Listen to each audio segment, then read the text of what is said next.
Bismillahirrahmanirrahim.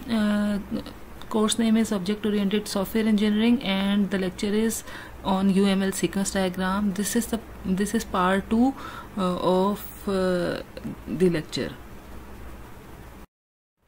So recap of the previous lecture. In the previous lecture we have discussed the introduction of sequence diagram, when and why they are used, what is the purpose of the diagram, and then we discussed the representation of objects or participants in a sequence diagram.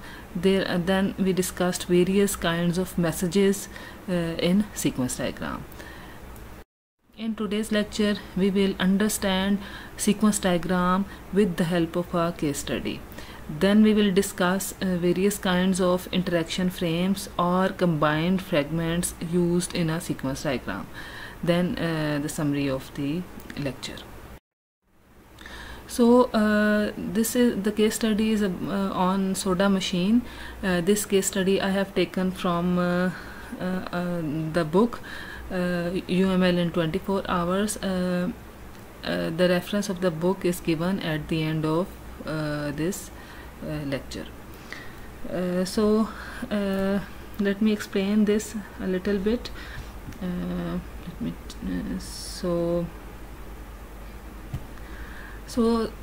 These three classes are the aggregate. So Soda machine has aggregate relationship with these three classes: front, register, and dispenser.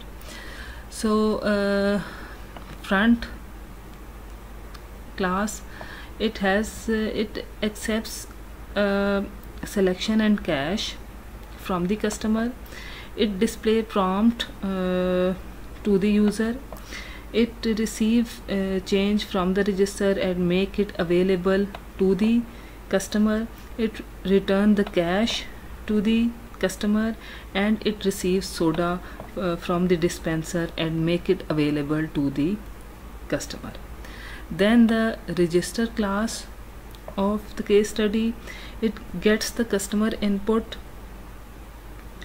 then it updates its cache, register or reserve.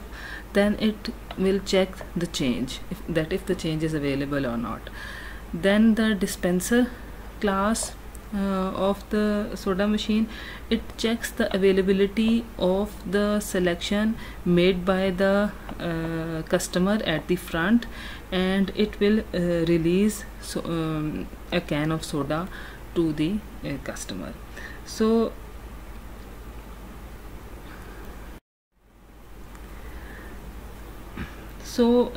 this diagram models the best case scenario of the buy soda use case. So the customer inserts money in the front of the machine and makes a selection. It inserts cash and make a selection to the front. So the money and the selection is input to the register, which will check the availability of the particular selection.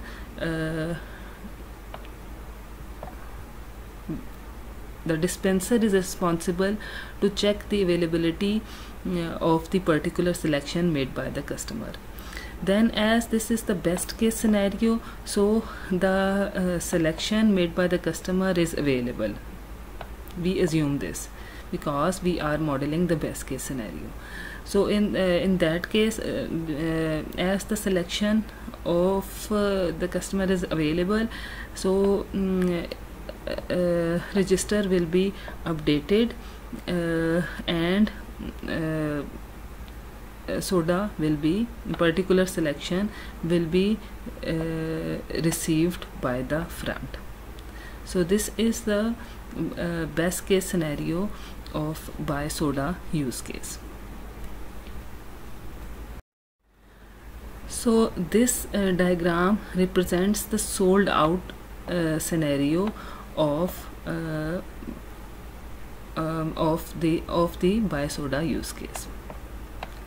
So this means that the selection made by the customer is not available, is sold out. So in that case, the start messages remains the same, and instead of available, now the sold out message is sent by the dispenser. So in that case, obviously the register will return cash to the front, which will be received by the customer, and it will display prompt to the customer that the selection is sold out.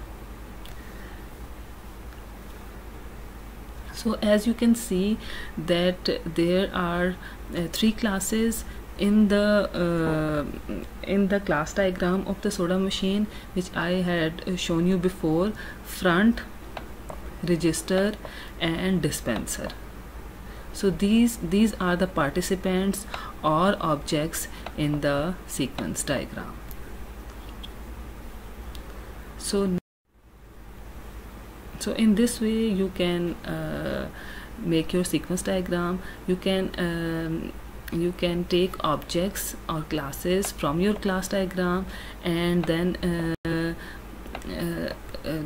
represents their interaction over time. The messages up in the sequence diagram are earlier, and as we go down in the diagram, तो उसी हिसाब से वो messages later on होंगे. So next is the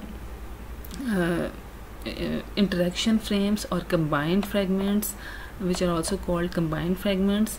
So UML2 introduces the concept of interaction frames.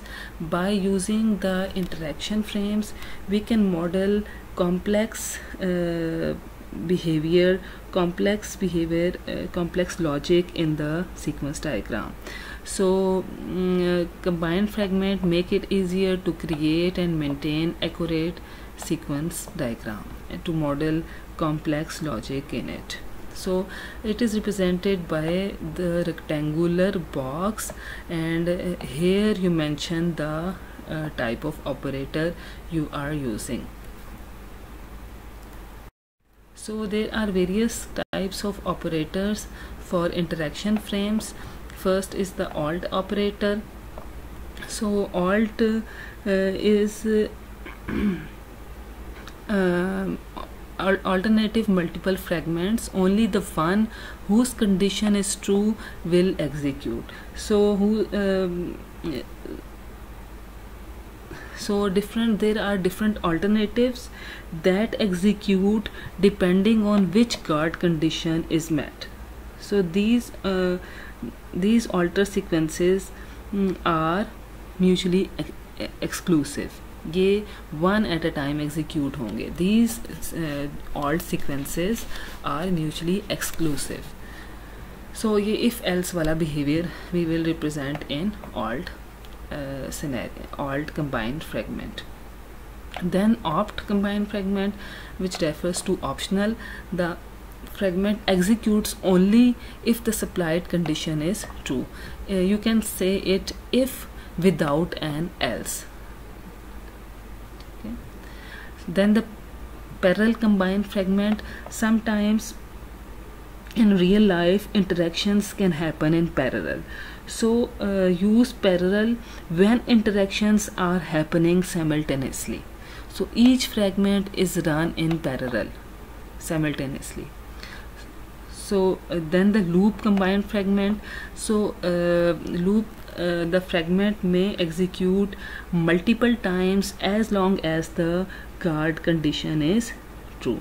So any repetitive actions that keep taking place as long as some guard condition is true, you can place that in the loop combined fragment. So as you can see that with the help of these combined fragments, you can model complex behavior, you can integrate complex behavior in the sequence diagram. So next I'm going to show only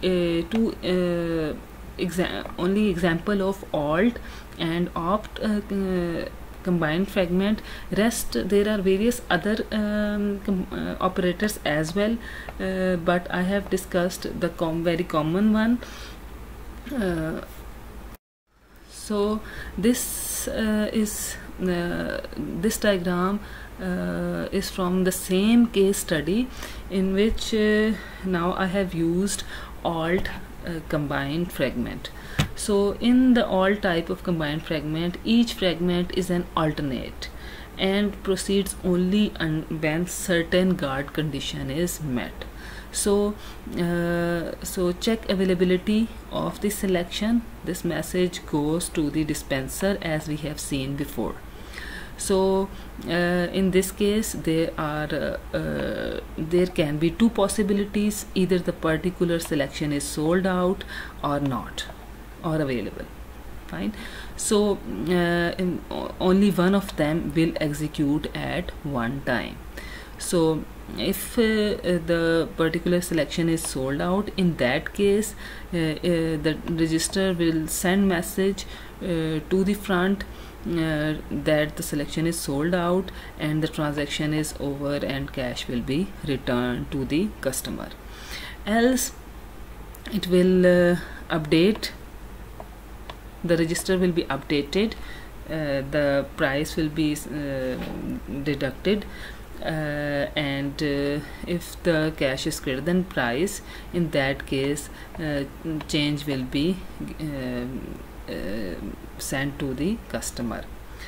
So as you can see, with the help of alt combined fragment, we can integrate if else behavior in the sequence diagram. So this is the parallel combined fragment. This is the generic sequence, generic interaction. Now the parallel combined fragment indicates, shows the interactions that occur simultaneously.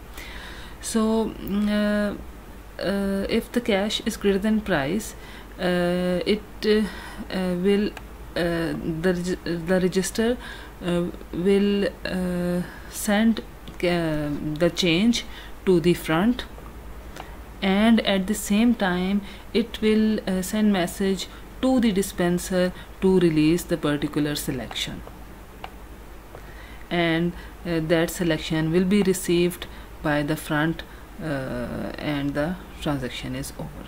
So this parallel, if you want to mention some simultaneous behavior in the sequence diagram, you can mention it with the help of parallel combined fragment. So next is the reference ref combined fragment. It is for the reusability perspective. So used to reuse part of one sequence diagram into another. Sometimes there are sequences like login scenario, like authentication scenario, the sequences that repeat in multiple sequence diagrams. So you mention that type of interaction just once in a sequence diagram, include that fragment that in a ref combined fragment, name the fragment and reuse it in any other sequence diagram with the help of this name. For example, release soda and receive soda. So we can name this fragment deliver soda. So whenever this fragment is required in any other sequence diagram, you can refer it by using the name only. So it is for reusability perspective. So it makes the diagram simple and easy to understand. So the summary of the sequence diagram is it represents behavior in terms of interactions among objects. It is useful to find missing objects. It is time consuming to build but it worth the investment. So complement the class diagram. After class diagram, we usually construct a sequence diagram. So we use sequence diagram when we want to look at the behavior of several objects within a use case, single use case, or within a particular scenario. So in this lecture we will discuss another type of interaction diagram, that is communication diagram. So your task is to create a sequence diagram for your project, and also create sequence diagram using opt and loop combined fragment.